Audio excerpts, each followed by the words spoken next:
avez décidé de vendre votre maison ou votre appartement, comment s'y préparer au mieux pour en obtenir le meilleur prix? La première étape sera d'organiser une belle séance photo. Mais avant de déployer le matériel, ça vaut le coup de se préparer un peu.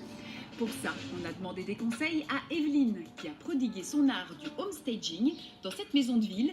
Explication. Le homestaging, c'est simple, c'est la mise en scène d'une maison, home la maison et stage la scène, pour la mettre en valeur dans le cadre d'une vente immobilière.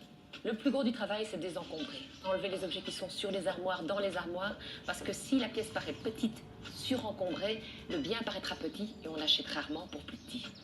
Ranger est donc indispensable, mais pas suffisant.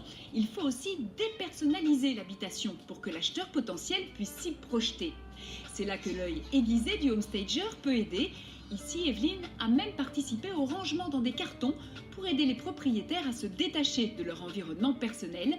Et ce n'est pas si facile. C'est déstabilisant, c'est clairement difficile à vivre au départ, et puis on lui fait confiance et on se dit que le but tout de même, c'est de vendre.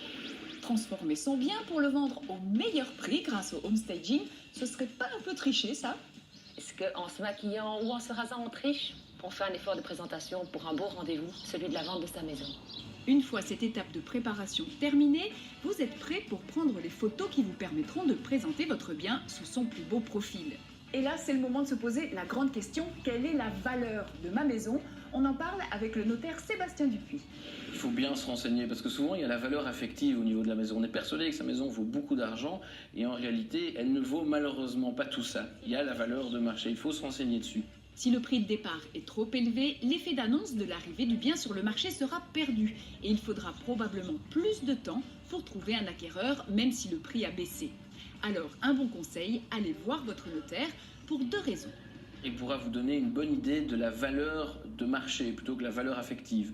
Et la deuxième raison, c'est qu'il pourra vous donner tous les trucs et astuces pour bien vendre la maison, les documents qu'il y a lieu de réunir, comment faire pour que les choses se passent correctement et rapidement. Parmi ces documents, le premier est le certificat PEB, car ces résultats devront déjà figurer sur les publicités de vente du bien, selon une signalétique bien précise. Le site notaire.be fournit une liste de tous les documents nécessaires pour la signature de l'acte de vente, comme les titres de propriété ou le dossier d'intervention ultérieure.